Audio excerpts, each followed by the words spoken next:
My partner wants to name our child after his ex. Is this a red flag? So, I, 29F, am currently 7 months pregnant with my first child.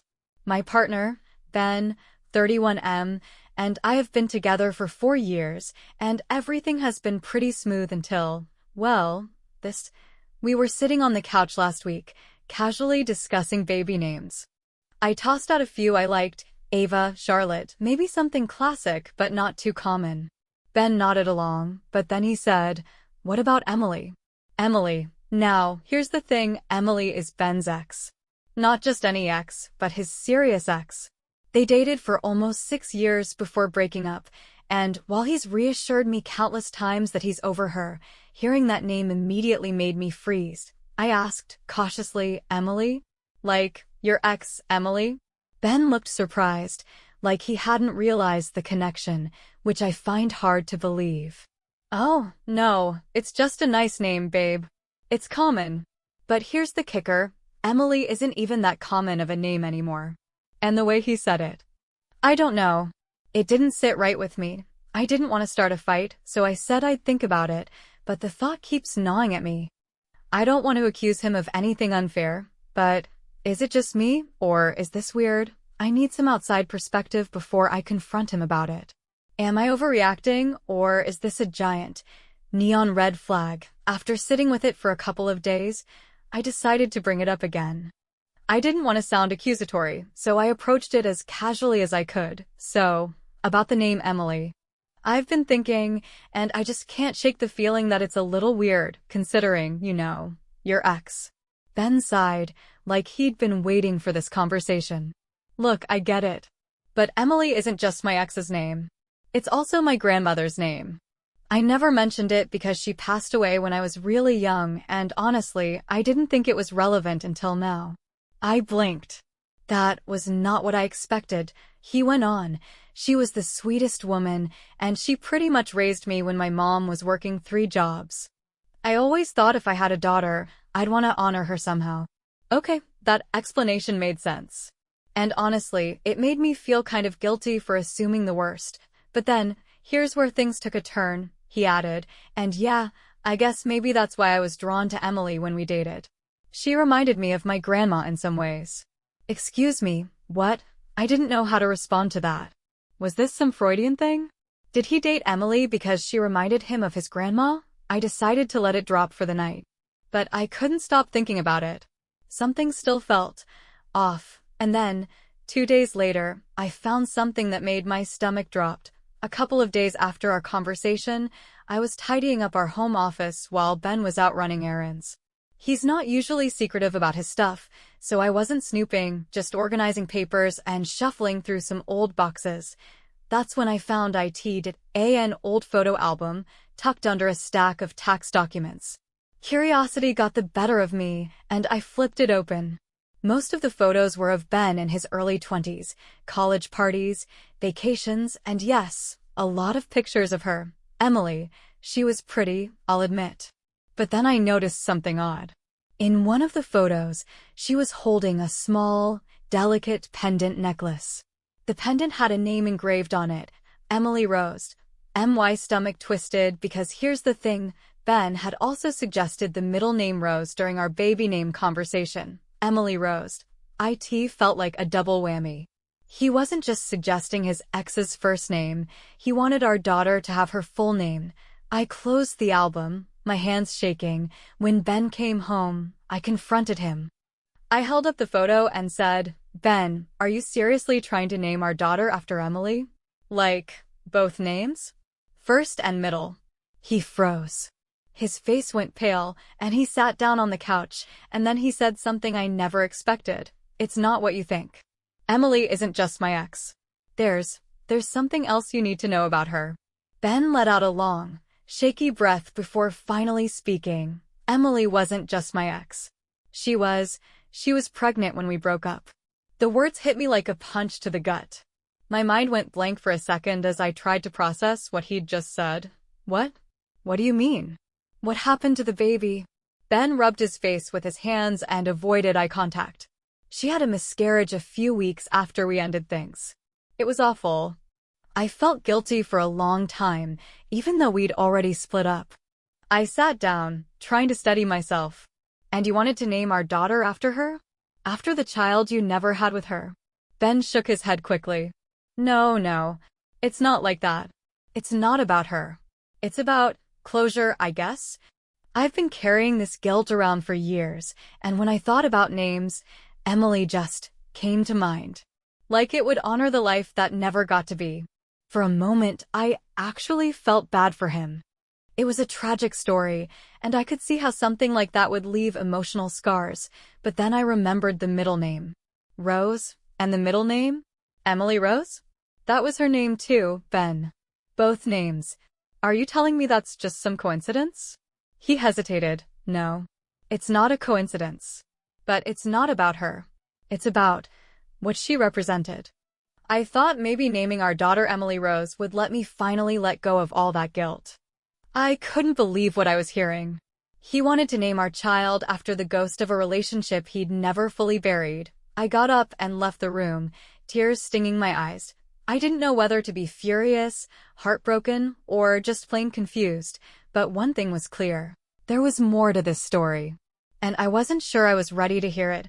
I didn't go home right away. I needed space, time to think. But after a restless night at my sister's, I decided I couldn't leave things hanging in the air like this. When I walked back into our apartment, Ben was sitting at the dining table. He looked like he hadn't slept, dark circles under his eyes, and a cup of untouched coffee in front of him. "Hey," I said quietly. "Hey," he replied, his voice hoarse. We sat across from each other in silence for a moment before he slid something across the table toward me. It was an old, folded letter, creased from being opened and closed too many times. "I found this a few weeks ago when I was cleaning out some boxes from my parents' attic," he said softly. I opened it carefully.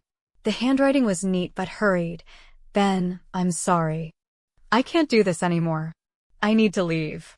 Please don't try to find me. Take care of yourself. Emily." It wasn't long, but it was heavy. "She left this on my bed the day we broke up," Ben explained. I never saw her again after that. But when I found this letter again, I started thinking about her. About everything we'd planned, and how it all just ended. I looked up at him, trying to piece it together. "So, the name isn't just about guilt, is it? It's about her leaving." Ben nodded. "I never got closure, and when we started talking about baby names, I don't know. It felt like a way to honor something unfinished. There it was, the real reason. It wasn't about love, or pining, or some dramatic hidden truth. It was about grief, but still, I couldn't help but feel a pang of unease. Ben, our daughter isn't a monument to your past. She's her own person. Do you see how this could feel unfair to her?" His face crumpled, and I could see he hadn't thought of it that way. "You're right," he said after a long pause. "You're completely right." For the first time in days, I felt like we were actually talking. But I knew this wasn't the end of the conversation. There was still more to unpack. And then Ben said something that sent a chill down my spine. "There's one more thing I need to tell you." Ben sighed, his shoulders slumping as if he was finally letting go of something heavy. "Emily had a miscarriage. That's the truth. There's no child, no secret story beyond that. But I never really processed it. I didn't know how." His voice cracked slightly, and I could tell this was hard for him to admit. "When she lost the baby, I shut down. I didn't know how to comfort her. I didn't know how to deal with the guilt, and eventually, she left. I think part of me has been stuck there ever since." I felt a mix of emotions, relief that there wasn't some secret child lurking in the shadows, but also deep sadness for the pain he'd carried silently for so long. "So, the name. It's not about Emily herself, is it?"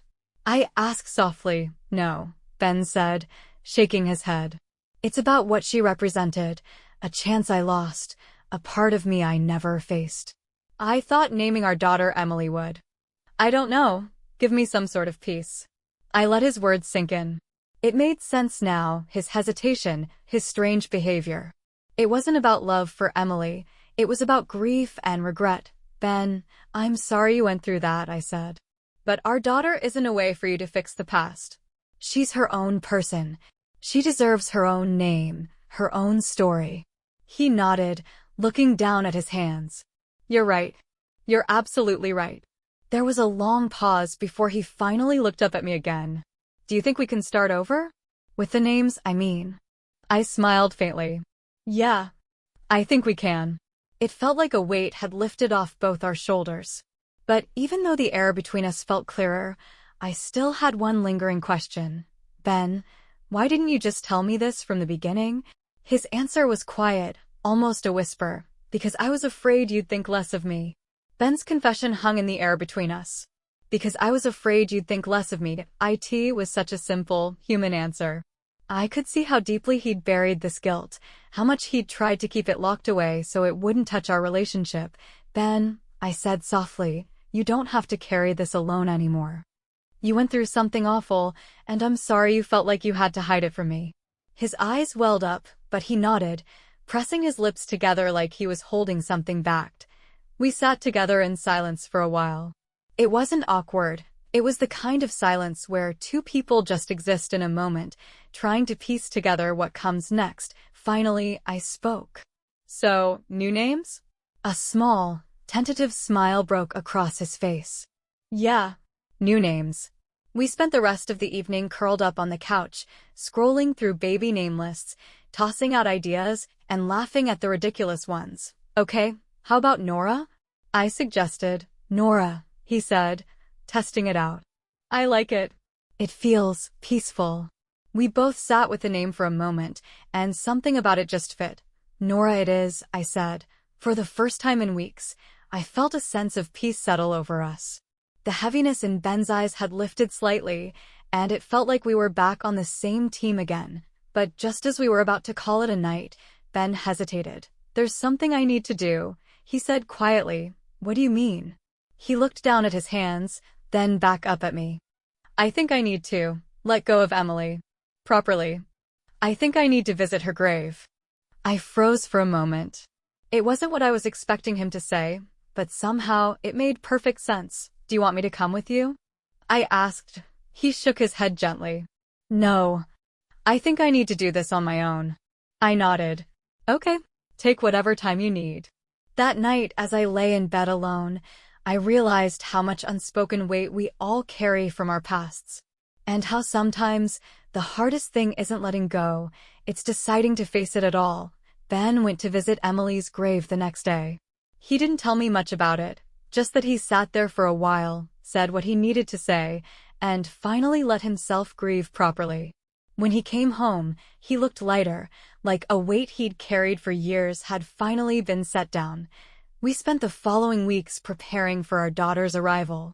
The nursery took shape, tiny clothes filled the dresser drawers, and every day, Ben seemed more present, more engaged. One evening, as we sat in the nursery folding baby clothes, I turned to him. You know, I was really scared for a while there.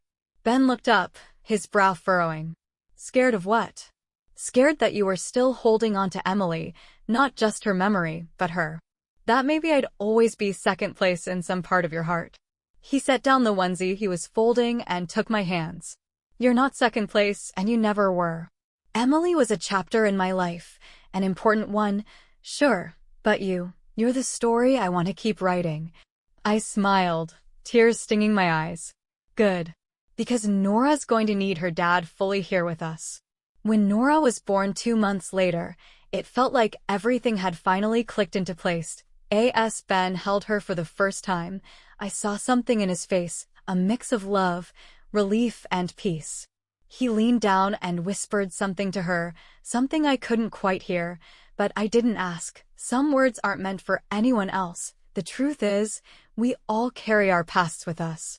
Some pieces are heavier than others, and some stories need endings before we can truly start new ones. But as I watched Ben hold our daughter, I knew one thing for certain. Nora's story would be entirely her own. What would you do in a similar situation? Share your opinion in the comments.